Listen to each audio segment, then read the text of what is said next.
Hey guys, how's it going? It's Zach, and in today's video I am finally getting around to my review of Fantastic Beasts and Where to Find Them. I would have loved to have gone to the opening show for Fantastic Beasts, but unfortunately university demanded my attention first, and I had to wait a little bit to see it in theaters. But now that I have, I'm going to tell you what I liked about it, what I thought could have had improvements on it, and some other things that I just love to see in the film itself. The very first thing that happens on screen, the all too familiar Harry Potter opening comes on, and you hear Hedwig's lament playing in the surround sound speakers.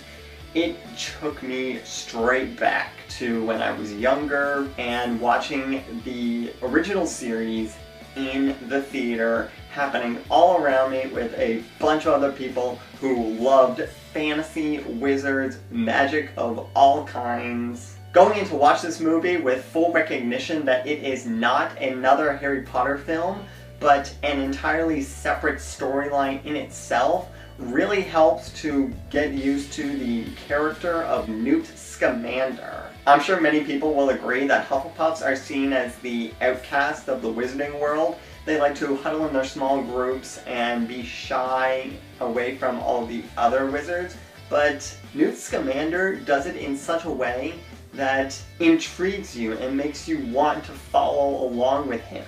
It was great to see Newt arrive in New York City and interact with the No-Mages as he's checking in, and he pulls out a little switch on his briefcase to turn his magical briefcase into a muggle-proof briefcase so that people don't see, hey, I have an entire world inside this little box that you guys aren't really supposed to know about.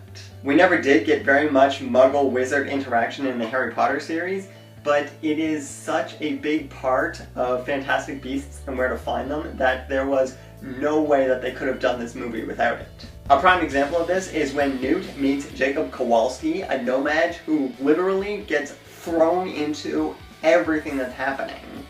Jacob, in a sense, represents all of us.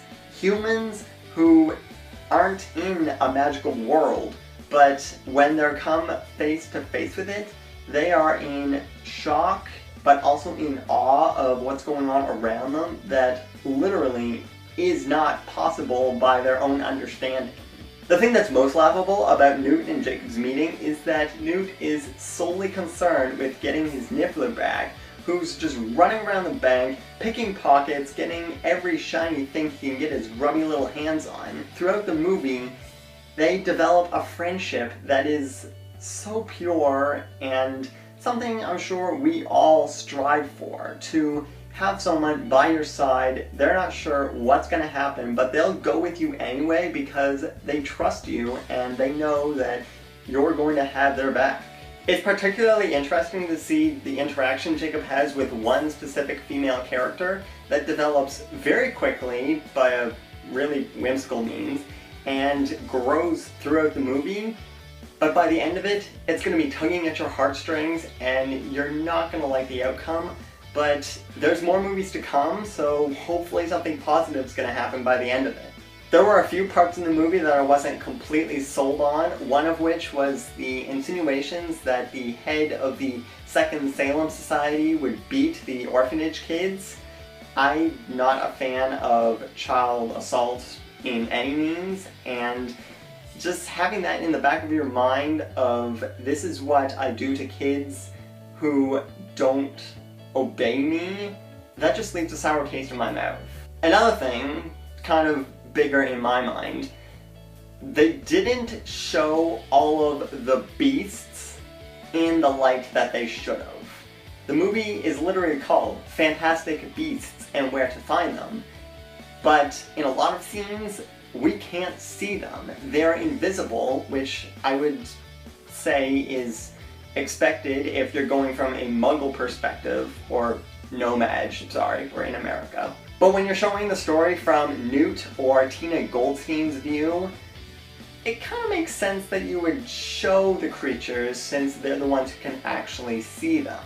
And while we're on the subject of beasts, what's up with this double plot line they've got going on?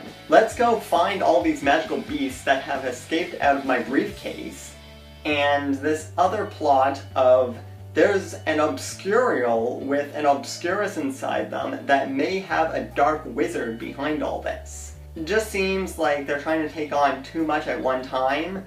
Maybe Fantastic Beasts in the first movie and then Dark Wizard Obscurial in the next. I enjoyed both of them 100%. It just kind of felt weird darting from plot to plot. There were quite a number of quips and funny little word plays, as well as things in the scenes of the movie that I really appreciated. First of which was when Newt had interactions with the second Salem woman, and she asks, "Are you a seeker of truth?" And Newt says, "I'm more of a chaser, really." That is a straight shout out to Quidditch, and I'm sure every Harry Potter fan in the theater at that time knew exactly what he was getting at and couldn't help but chuckle inside themselves. Albus Dumbledore is mentioned at least one time in the movie when Newt's past is brought up at Hogwarts, that he got expelled for letting loose some magical creatures, and Albus is the only one to support him to try to stop him from getting expelled. Didn't work out so well for him, but still, hearing Dumbledore's name again was really awesome, and I hope we get more information about that in future movies. The sign of the Deathly Hallows even shows up again when Grace, the MACUSA inspector, slips a necklace pretty much identical to this one over Credence's head. This makes a little more sense a little later in the film when it's revealed that Grace was actually gallant Grindelwald, who was transfiguring himself to escape notice from MACUSA and probably extension the Ministry of Magic, since he's primarily wanted in England, but they're in America. I know there's a lot of controversy and heated opinions over Johnny Depp playing Grindelwald, but personally, I think it's an awesome acting choice.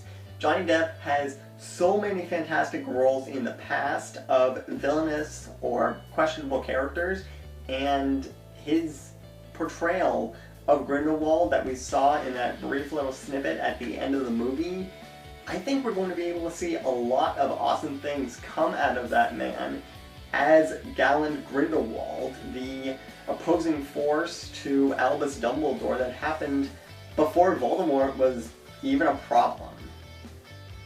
All in all, I thought Fantastic Beasts and Where to Find Them was a spectacular movie. I would absolutely go see it again in a heartbeat if I had the funds and the time. What did you think of Fantastic Beasts? Are you excited that there are 4 more movies to come in this new series? And what was your favorite part of the movie? I would love to get into a conversation about this, a dialogue back and forth. Let's talk about this. Let's unpack it.